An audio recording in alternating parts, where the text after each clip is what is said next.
Welcome back to From Corporate to Cashflow. We are Andrea Cannon and Liz Schwab, two pharmacists navigating the process of building time and financial freedom through real estate investing and lending while working our day jobs.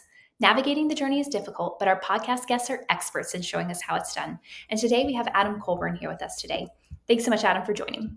Thank you, Andrea. I really appreciate the opportunity to come and chat with your guests. Yes, very excited to get to know you, Adam. So let's get started with the first question here. So we would love to hear a little bit about your real estate journey. So how did you get started and what are you focusing on today? Sure. Yeah. So I've been in this space for about 5 years now. Was working as a full-time real estate photographer. So I was shooting a lot of listings for agents and investors, and that's kind of where I got the bug.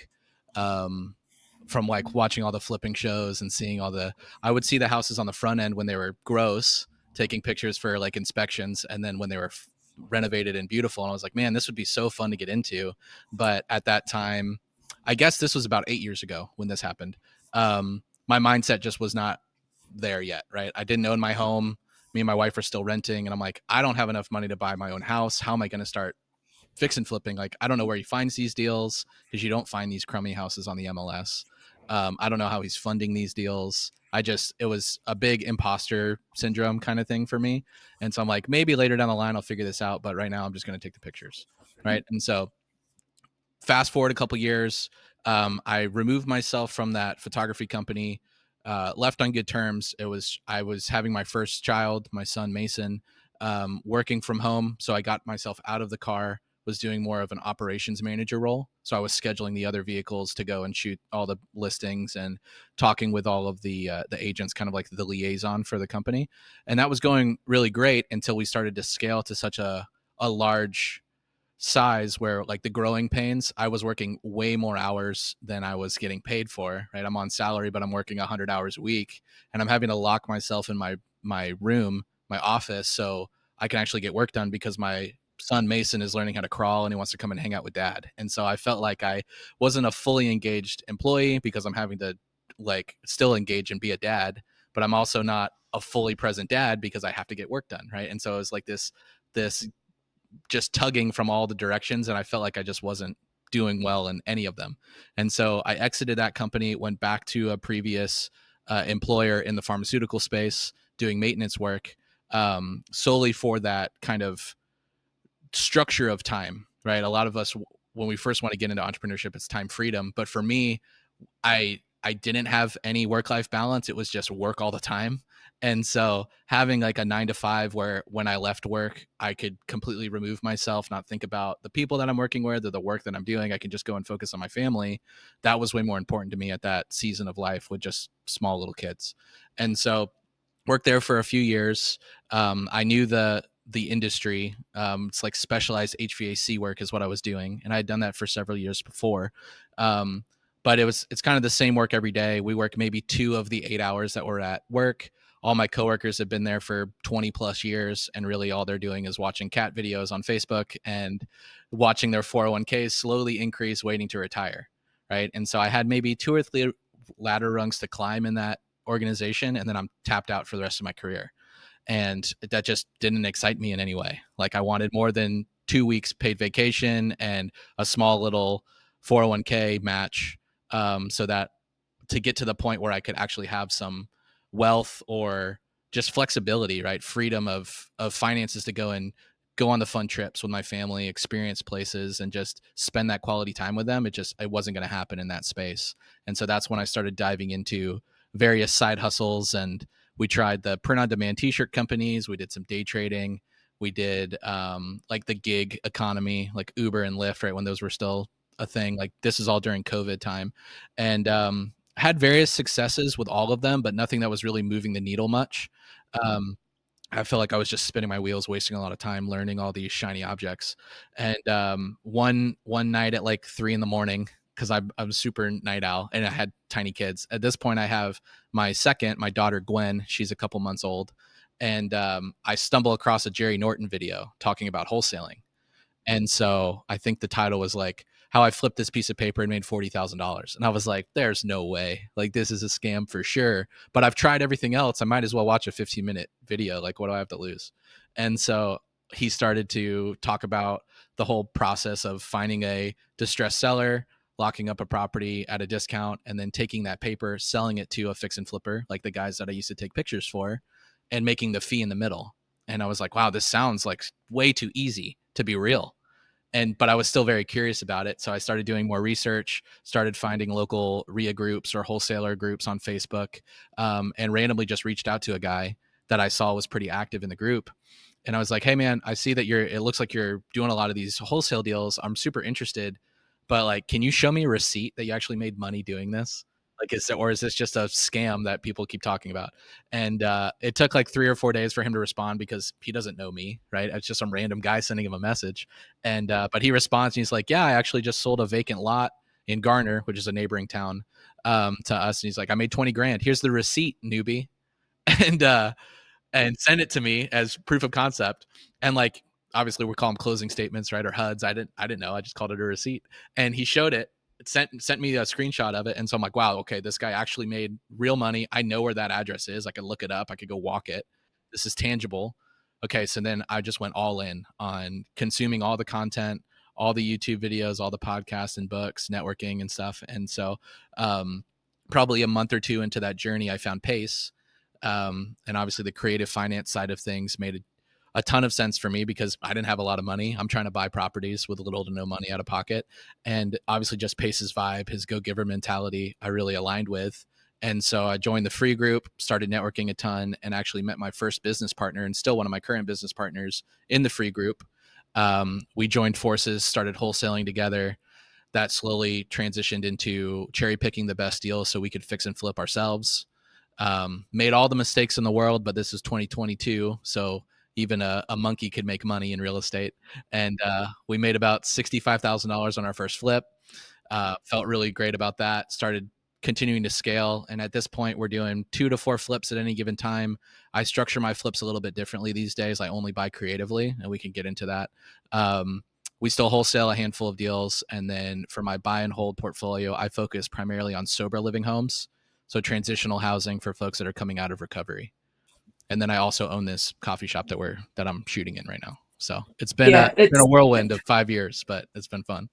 it's funny because when you first popped on the podcast, I was like, oh wow, nice AI background, because like I'm zooming in your background, and then Yeah, oh my gosh, wait, did you just grab a cup of coffee from I, the real coffee shop? I did. So very cool, very cool.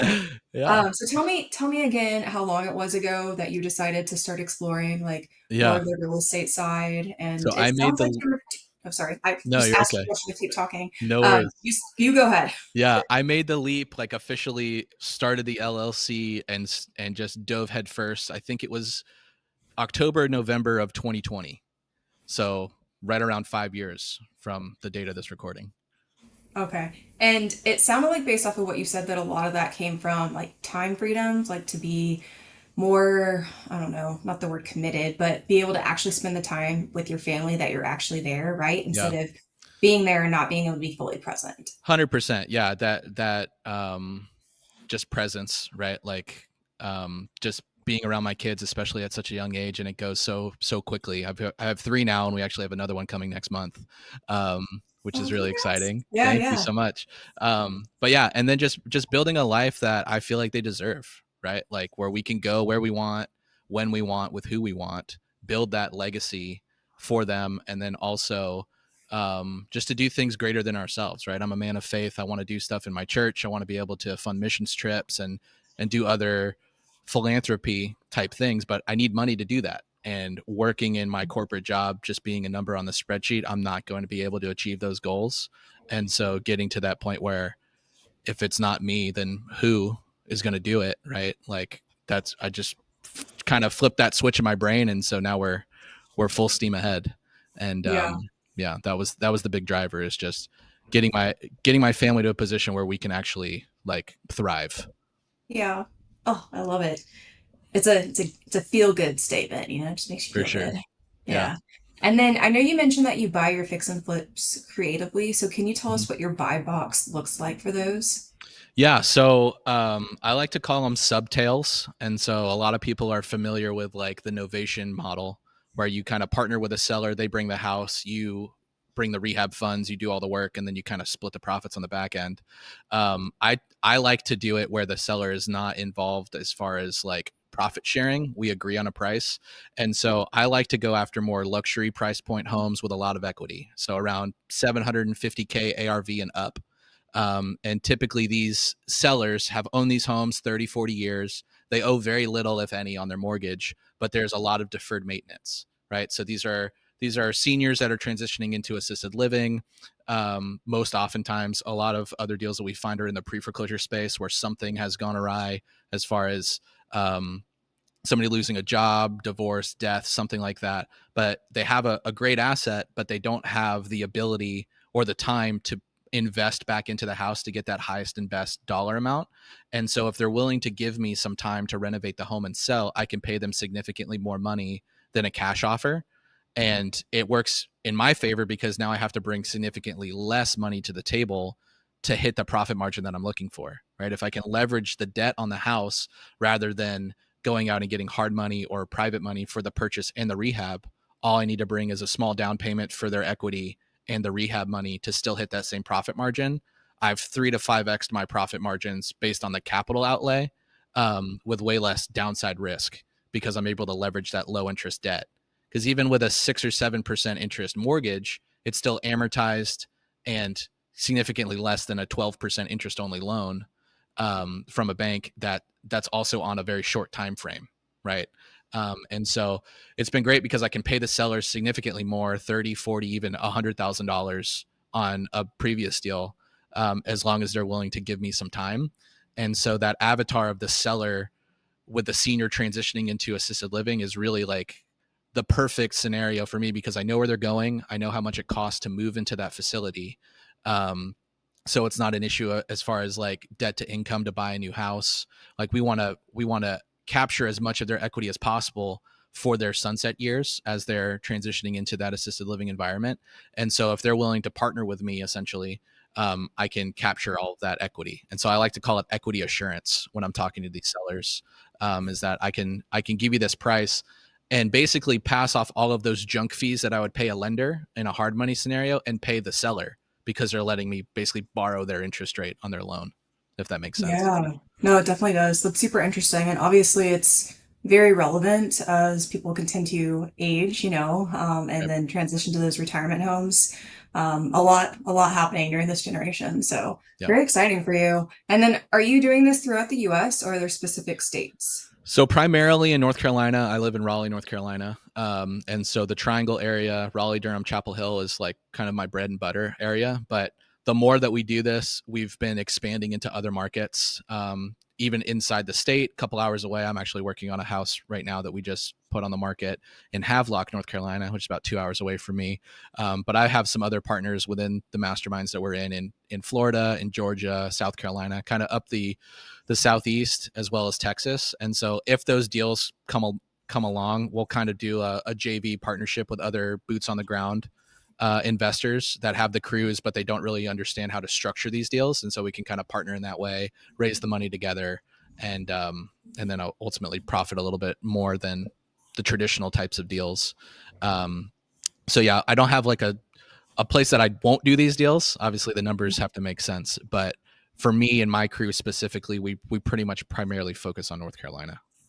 Okay, great. And then I, of course, need to ask about the coffee shop. So is this something that did you buy an existing business or did you start your Yeah. own business? Or, Unfortunately, we bootstrapped it. We did everything from the ground up, which sounds cool in theory, but it's a lot of blood, sweat, and tears. And if I could do it over again, I would just buy a failing business for sure. It took us about 2 years to get to this space. Um, this building that I'm sitting in is a 2,500 square foot box basically.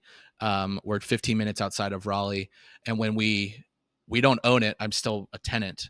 But when we acquired it, it was a wedding dress like boutique, and so we completely gutted it. It had double drop ceilings. There was a bunch of plaster on the walls that we had to jackhammer off. Had to completely build it out, all the systems to make it a functioning coffee shop.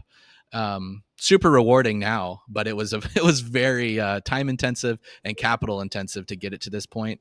and I also don't own the building, right? And so we're in talks with our landlord on um, making that transition and seeing if they'll be open to creative strategies on that as well, because of obviously the tax bill that they're going to have to pay, because I know what they bought it for, I know what they want to sell it for. So we'll see what that looks like, but yeah, it was a labor of love for sure.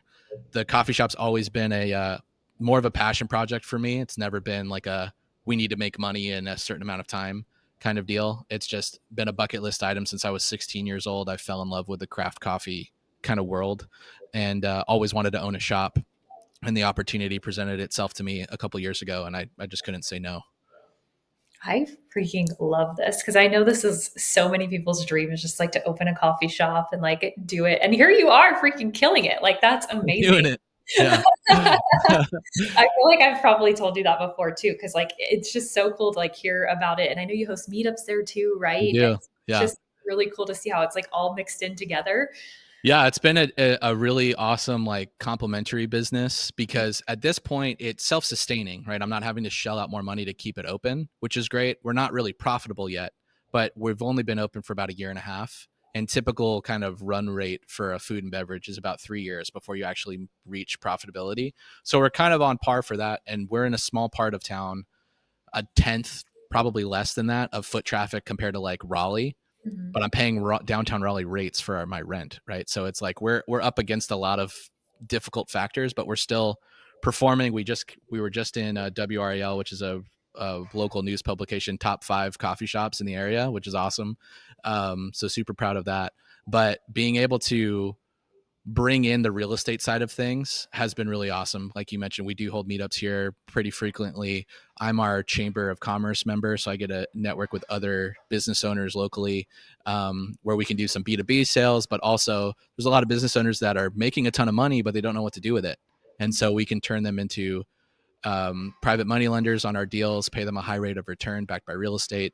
And so the coffee shop has become a funnel for a lot of deal flow and relationships for our real estate business, which has been amazing. That is so awesome. Oh my gosh, I'm so thrilled for you. I mean, I know we've Thank talked about you. this before in person, but Yeah.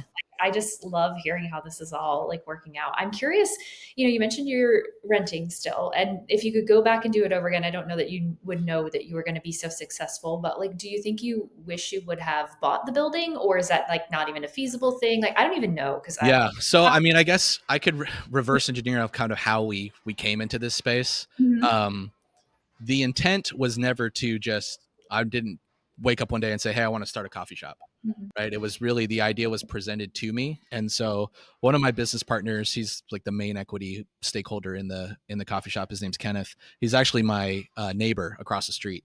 And so we were both serving at a church together. I was playing bass. He was the video guy. And we were having a game night over at his house with our wives came over. We're all just playing Catan or something. But we're both super coffee nerds, right? And so he was talking about some fancy geisha single origin that he got. Um, and so we're drinking coffee and talking about it. It's like, dude, wouldn't it be so awesome to own our own shop? And I was like, yeah, dude, like ever since I had like my first real cup of coffee or real latte, um, I've always wanted to do that. Like I love the community aspect and just being kind of this central hub. I'd love to do it, but I'm working on fix and flips. I'm doing the things. I got small kids. Like that's a way down the line kind of situation, like bucket list item. And so we do the game night. It's all fun, whatever. We go back home. And so we're like good buddies, but we don't talk super often. Like he's doing his own thing, I'm doing my own thing. It's just kind of we cross paths just to say hello. But he randomly calls me. This is probably 3 months later after that game night, and just calls me out of the blue. And he's like, "Hey, dude, like, what's going on?" I was like, "Nothing. What's up?" And he's like, "Do you remember that game night when we were talking about opening a coffee shop?" And I was like, "Yeah. What about it?" And he's like, "Well, do you want to do it?" And I'm like, "What do you mean?" And so he owned a creative agency on the side, and was doing a lot of marketing for a local brewery here in town. And that brewery exploded during COVID, like doing year 7 projections in year 1 because of the way that everything shut down. And they were like one of the few places that people could actually go and hang out. And so the people that own that brewery had a history in the commercial lending space, like working for banks. And so their idea all along is to like own the downtown. So they went and purchased this building and a couple others down here, and we're essentially looking for tenants. And so Kenneth, just being Kenneth, he's very kind of talkative person, right? Just kind of like gets excited, especially about things that he's passionate about. And so he's talking about coffee all the time to these people. And they're trying to figure out who they're going to put in this unit. And they're like, well, we have this space. You guys won't shut up about coffee. Like, do you want to do it here? And I was like, I mean, all right, let's try it. And so we just kind of jumped in head first and figured it out along the way. And so I had done probably 10 flips at that point. And so I had some contractor relationships and kind of understood the scope of work. One of the partners in the brewery actually owns his own GC company, so they did a lot of the work too. And so we just kind of got it done and flubbed it along, made it happen, and then opened our doors in April of 2023. And we had a line out the door for 4 hours, which was insane. And so ever since then, it's been kind of just full steam ahead and figuring out the hiring and the firing and all that stuff, which we've been incredibly blessed with staff. We really haven't done any like marketing to find people. People just have found us organically on social media and stuff. It's like, hey, I love this vibe. I want to work there, which has been amazing. And they've all been like career coffee professionals, because that's the kind of like service that we want to provide. We don't want to be the Starbucks, like a local Starbucks kind of thing. Like we want to be top tier. And we've been able to attract that type of talent, which has been amazing. And so it's been a whirlwind for sure. Lots of learning, because none of the ownership group had any experience in coffee. It was just, we all loved it and we want to make it happen. And so we just kind of grit our teeth and figured it out. And so it's been fun. What's the name of the coffee shop? It's Parallax Coffee Lab. Okay, I'll definitely have to try that out next time in town. The very first thing I do when I travel for my job is look up all the local coffee places, and I try to Absolutely. visit all of them. So Yeah. that's super exciting for you. And I know Andrea already said it, but she doesn't like coffee. I love espresso, and the smell of it, just the essence of a coffee shop is just so great. So that's so Best. exciting for you. Like Thank you're you. living so many people's dreams, like Andrea said. So very cool. So I know we talked about your coffee shop and you had talked about your fix and flips and such. Mhm. So if you like looking at your whole journey as a whole, what would you say that you know now throughout your real estate, like, oh my gosh, journey? I can't talk anymore. What do you know now that you wish you would have known in the beginning? Oh man. Don't do this alone, right? You will go so much further faster if you collaborate with other people rather than you just kind of spinning your wheels to try to figure it out. Yes. That's the first piece of advice I would have given myself, because from the moment that I learned about wholesaling and said like I'm jumping in head first, it took me 8 months to close my first deal. Not without trying. Probably had 7 or 8 under contract, but they fell apart for a variety of different reasons, like all of the types, right? And so Mhm. buyer wasn't real. Sellers lied about the condition of the house, and now the rehab has doubled. I locked it up too high. All kinds of stuff, right? And so if I would have had somebody to look over their shoulder and say, "Hey, is this actually like a viable option? Or can you help me sell this? Or what can I do better?" I guarantee you I would have closed something in the first 45 days, because I put in the work. I just didn't know what I was doing. Right. And Mhm. so, I mean, I wouldn't change my journey, because I've learned a lot. And I think I've developed the skills in a certain way because of that friction that I got up front and had to build that thick skin. Um, but yeah, for anybody starting out, it's like find somebody that's doing what you want to do and go and attach yourself to them in some way. So however you can provide value to that person so you can learn what they're doing, you're just going to compound time and get to where you want to go so much faster. Yeah, and I'm curious, did you always purchase like your fix and flips creatively, or were you not doing that initially? And that's something that No. you learned along the Yeah. way. So my first business partner that I mentioned that I met in the free group, he was a CPA by trade. So he had more money than time. He was really trying to find something to buy for tax purposes, but also to buy his time back so he could spend time with his children. Right. And we aligned on Mhm.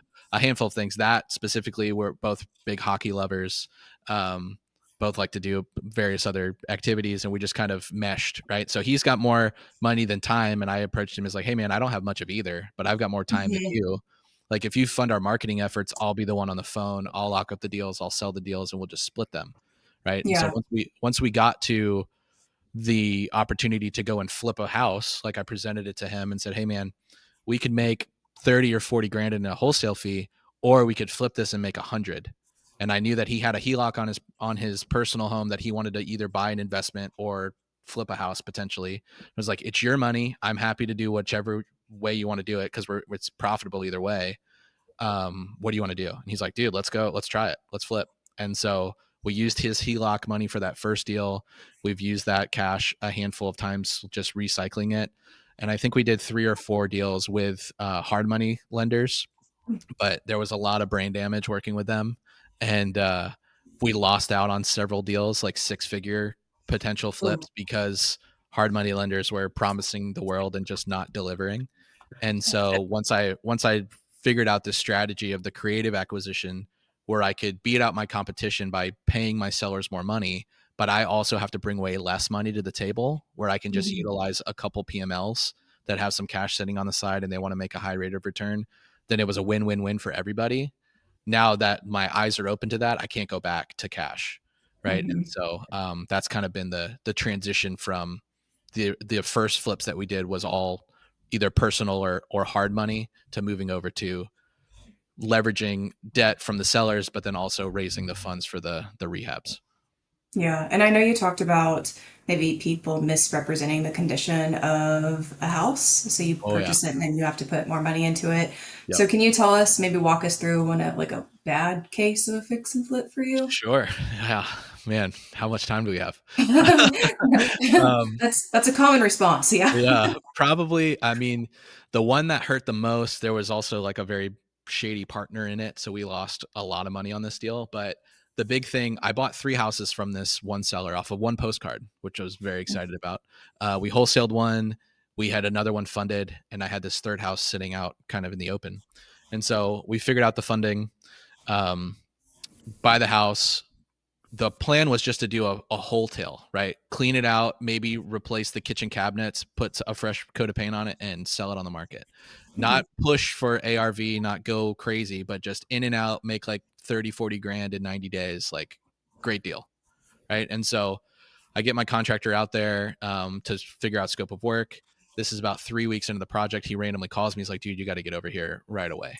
And so there was a walk-in crawl space on this house, and it was built on a hill, right? And so when we went to do the initial walkthrough, there was a lot of like, um, just like, I don't know if there were garbage bags or like tarps and stuff around the walls. And he had mentioned something about moisture or something. Didn't really think much of it. My contractor looked at it and didn't really think much of it either. Um, but come to find out that he was hiding some significant foundation issues to the point where when I walked through that doorway, the house was leaning, like the Oh, house was falling down the hill. And so we had to put our entire rehab budget into the crawl space to add soldiers to make the oh my house gosh. livable, right? And so that was the beginning of the like spiral with that deal. There was that's when the partnership got all sour and there was lots of lost money. Long story, but that was one that seller was like a savant at hiding things Mm, that my contractor went through and verified it the first time, but the way that he had structured it and kind of taped everything up, they covered a lot of those issues. And if we would have saw those on the front end, I never would have bought the house because it just would have destroyed our rehab budget for what the guy wanted. So that's the one that stings the most, was just how that whole deal ended up. But that was a pretty bad one. Yeah, it was about yeah. $40,000 just in Ugh. foundation repairs that adds I, no value to the house. I hate that people just can't be good people. That's frustrating. I'm Yeah, sorry. yeah, Um, it happens. I think that it goes without saying that you'll probably never make a mistake with foundation or moisture ever again going forward, though. Yeah, it definitely was an expensive learning lesson, but we're better for it for sure. And also the way Yeah. that partnership was handled. We've had some other. I could write a book on what not to do, but the only way that you're going to know that is to take action, right? And so Yeah. um, we did that. We learned from it, and now we know how to better optimize for the next deal. Yeah. And so are you in a new partnership now then? This was just a JV in this Okay. situation, where basically, I guess we can get into it. It's fine. The We don't guy, have to. no, it's fine. It's fine. I mean, people need to know and protect themselves from situations like this. So like I mentioned, I was buying 3 houses from the same seller. We wholesaled one to another buddy of mine, made about 20 grand on that. That was great. We funded another one, with our own, that HELOC money from my partner. And this third one we had just kind of out in the open. And so was testing the market as a wholesale. Nobody was really biting on it. And I'm getting closer and closer to closing date. Me, like, being emotional, hindsight, like, I could have just said, hey, let's just buy these first 2 houses, and then once I finish, I'll buy this third one.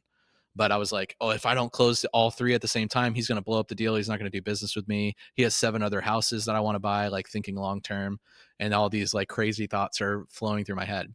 So I mentioned this to somebody that I know, not in the sub 2 community, which red flag number 1. Just the vetting process is different in other groups. And telling him, I was like, yeah, I'm really struggling to find some funding for this, but I know it's going to be an easy deal, XYZ. And so he's like, oh, you should reach out to my buddy. We'll call him Joe. And reach out to Joe. He really wants to invest in North Carolina. And obviously you're doing a lot of business out there. I'm sure he would be open to partner with you. And so get on a phone call, and he's like, yeah, I would love to fund this. I have $3 million in a line of credit that I could purchase the home, and you guys cover the rehab because you're going to get better pricing than me because you're local, which is fair. And I've done this. So this is more like a PMP kind of model. I've done that in the past successfully. I was like, okay, cool. Like, let's run it up, because this was maybe 2 weeks before closing. It's like, I need to get everything, all of our ducks in a row to make this happen. And so come to find out after closing that Mr. Joe's line of credit was just a Kiavi loan, hard money loan that I could have went and got myself. And now I'm giving up 50% of the deal, um, at high interest rates and all that nonsense. So we close on it. It is what it is, right? We're going to be in and out. It's not a big deal. That's when I get hit with this big foundation problem that eats up my whole budget. And then now we're 90 days into the deal, trying to just, because at this point I need to full gut renovate it just to break even because of how much money I've put in the crawl space.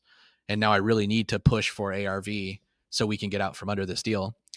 And day like 88 rolls around, and Joe reaches out to me. He's like, hey man, so where are we at with this deal? I need to update our gators. And I was like, excuse me, what gators? And so he had went and did a side deal with gap funding to cover the initial 10% down on the hard money and never mentioned it to me. And so I don't know that this whole separate situation's going on, like 20% flat fee, $50 or 100, I think it was $150 late fee per day. So we're like 3 days before that note is due, just about to hemorrhage money. So I have to go and reach out to some of my friends in the Gator community to basically kick the can down the road.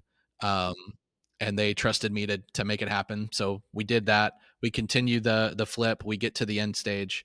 But the way that our JV was structured is that he bought the house, we funded the rehab. It's going to be 50-50. But once we get to the closing table, everybody is made whole first. And then whatever's left over, profit or loss, is split 50-50. Right. And so my rehab budget went from 40 to about 130 that we're funding. Right. And so by the time it was all said and done, we're at the closing table. Joe needs to bring about $65,000 to the table just to even out our losses. And he said, yeah, I'm not doing that. And I said, what do you mean you're not doing that? Like, we have paperwork in place. It's notarized. Attorneys have looked over this. Like, what do you mean? He's like, yeah, I don't care. You can chase me. I'll just file bankruptcy. Like, it is what it is. And I was like, okay. And in a normal situation, I would have called his bluff, because the loan, the hard money loan, was in his LLC's name. We just had a JV agreement. But I had to bring in my personal relationships to replace that gator that I didn't know existed. And if we actually foreclosed, that gator, my personal relationship, would have lost out on all of their money, like guaranteed. And I was not okay with that. So we just took it on the chin. We paid back our lender. We took a significant loss. And yeah, and we lived to tell the tale. But like, cautionary to those newer investors, like, you need to be very, very specific on the verbiage and the things that you put into your JV agreements, on who is responsible for what happens if somebody doesn't perform. And then obviously just vetting the person that you're going to work with. Like, who are the past handful of partners that they've worked with? Do they have HUDs from other deals that they've completed? Just kind of like a character check on that person. Because a lot of people think that or say that money changes people. I don't think so. I think it just highlights the type of person that they really are. And so, shady people are going to do shady stuff regardless if they're making $100 or 100,000. And so if I wasn't so emotional to just get the deal across the finish line, I'm sure I would have saw some of those red flags and not done the deal at all. But I was, and that was the end result. And so, just taking a second to calm down and not have to push something through just to say you did a deal. Um, the math has to math, and there needs to be multiple exit strategies that if it doesn't work in option A, option B or C are ways for you to get out safely, so that you're not risking a lot of time and then also a significant amount of capital, Yeah. getting yourself in a sticky situation.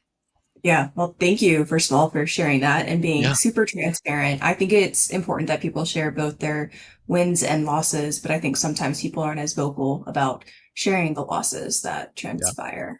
I did think this was like kind of ironic because we just spoke to another podcast guest who said that sometimes it's hard to get up after you've failed and to not take it personally. And Yeah. so I think this is such a good example of you continuing to go forward and to be met with success by continuing to persevere and learning from things that maybe didn't work in your favor. So I commend you for that. And I'm sorry that that happened to you.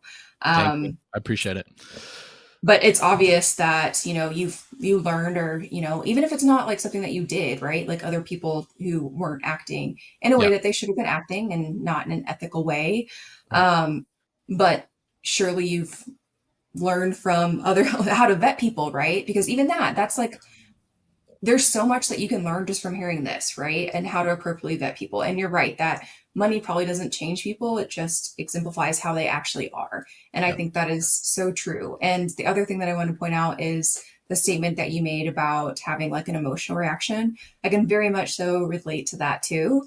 Sometimes I think we need to separate ourselves from like the facts and the emotions in real estate, because you're right. So many people just want to do the deal to get a deal, right? Yep. Or they want to buy the house because they think there won't ever be like another opportunity, even if it doesn't make sense with multiple Right. exit strategies. And so I think so many things can be learned from what you just shared with us. So thank you. Yeah. I think Of it's super course. helpful. Yeah. I think my favorite quote of all time in this space is by Dolph DeRoos, and it's the deal of a lifetime comes once a week. You just have to look for it. Right. And so, kind of the opposite of what we're saying. Like, you don't need to jump into that deal. It's not the last deal on earth. There's probably a better one coming in your inbox tomorrow. Just make sure that those numbers make sense. And I think there's a lot of that, just the comparison that people want to do. Where, because you see a lot of people doing a lot of deals and you're like, man, I gotta get in the game, that you jump on something that you definitely shouldn't have done. And so, yeah, just let the math be the math. What the deals will come as you vet them properly. Yeah, I think we've all been a part of that. Like I know Liz's journey and then mine as well. Like we've definitely both jumped into things that we in hindsight wish we wouldn't have jumped into, and I think that that's like such a good lesson for everyone, because people can be so anxious to get that first deal and it's probably not the right one. For And sure. so this is a really good reminder about that, even if it's not the first deal, just to remember that there will be more. There will be Yeah. more tomorrow. There will be more next week. I love that. And when you were kind of talking about your journey a little bit, we had a job and fixing flipping and then the coffee shop. Are you full-time in any of those, or what's kind of going on right now with you? Yeah. So for the shop, I do not work in the shop. We have a full staff, about 8 baristas, and now we have a 2 chefs, or like kitchen staff, where we're rolling out a food service, which is really exciting.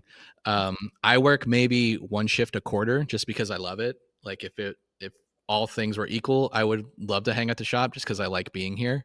But my time is spent elsewhere, either with the family or building up these other businesses. And so the shop runs on its own. It's more just like my podcast studio or office after hours, because it's literally 2 blocks from my house. So while my kids are asleep, I can come down here and underwrite deals and rip lattes all night, which is fun. But the shop runs itself. Fix and flipping, I'm more of like our project manager. I'm not in the weeds every single day. It's like when things need to be ordered, where I'll help with subs. We also have a general contractor that kind of runs our jobs. Nice. But from my pharmaceutical job, I actually just put in my 2 weeks notice. So I will be full-time come Thanksgiving, which I'm very excited about, to free up some additional time so we can continue to scale the flipping. We really want to get into new construction here locally and also in Texas. I have some owners club buddies that we want to start building out there for student housing specifically. And yeah, chasing some other things within the sober living space and detox centers. So freeing up that time to just start to scale those other verticals for our real estate business is going to be super, super cool. So I'm excited for it. Congratulations. This is super exciting and great Thank you. time for Yeah. us to be doing this recording also. Yeah. And so maybe you don't know this yet, but I suspect you do, considering you've been dabbling in the entrepreneurial world for so long. Like, when you have a W-2 and you're going into that job and you're kind of being told what to do for 8 hours, or maybe you have even more flexibility than that, but you're still kind of like answering to someone and all those things. It's just different, right? Yeah. And so I'm curious what habits or routines you're developing as far as your entrepreneurial side to make sure you stay on focus with your goals. Yeah. Yeah. I live and die by my calendar. I have to. And so time blocking is super important for me to be efficient. Whatever that is, if that's okay, I've got a job to do, like a maintenance work job from 9 to 10. That's all I'm focusing on, so I can get it done as quickly as possible so that I can go and focus on outreach for my wholesale deals from 11 to noon. Or if I have a call with another partner or whatever, coffee shop wise, all these other businesses, they have to be on my calendar, because if it's not scheduled, it's not happening. There's just too many other things happening in life, especially being a dad of 3, soon to be 4, and running all these other businesses. Like, if I don't control my time, it just evaporates, right? And so that's going to be even more important when I don't have anybody saying I need to be somewhere at a certain time. Like, I'm the one that has to manage that schedule. And so I think I've built a good routine on doing that and kind of looking at my week as a whole come Sunday evening and kind of optimizing for the things that I know are non-negotiables, whether that be family time, whether that be specific meetings or projects that are due, content for YouTube or Instagram or whatever, putting that on time, and then still leaving space for work, like the mental space for work, but also the freedom to have some flexibility there. Like, if I want to just go have a lunch with a lender or go walk a specific property that I might buy, right? Or something along those lines, where it's still work related, but it's not like to the actual second. Cause like, I'm very much a go with the flow type of person. Like, I want to be able to do that, but I still need the guardrails. So I'm not just being busy, right? I want to be productive. So that's the biggest thing for sure, is just taking control of my calendar. Yeah, I like that. I think both Andrea and myself have everything humanly possible on our calendars, like on our phones, our Yeah. emails, like everything. And if it's not there, then it doesn't exist. It's not happening. 100%. So I completely get that. Yeah. So I know you already shared some of the wins and losses, or lessons, for lack of a better word, for fix and Lessons for flips. sure. Yeah. Yeah, there you go. So if you are talking to someone who is new in their journey for creating financial freedom, meaning they want to get involved in real estate, whether it be fix and flips or something else, what piece of advice would you give them in 30 seconds?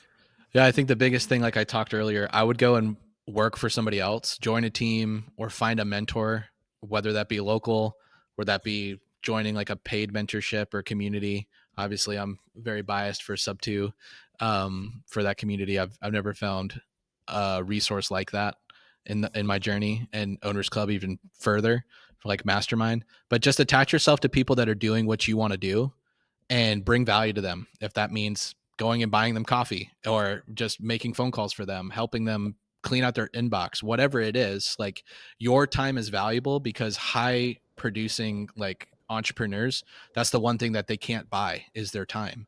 And so if you can take something off of their plate, that's immensely valuable. I don't care what you know, as long as you're willing to do that work. I will pour into you time and time again to teach you what you want to know, if you can provide value to me. So don't expect a handout. It has to be reciprocal, but lead with value and just find somebody that's doing what you want to do and ask them, how can I help? How can I be involved?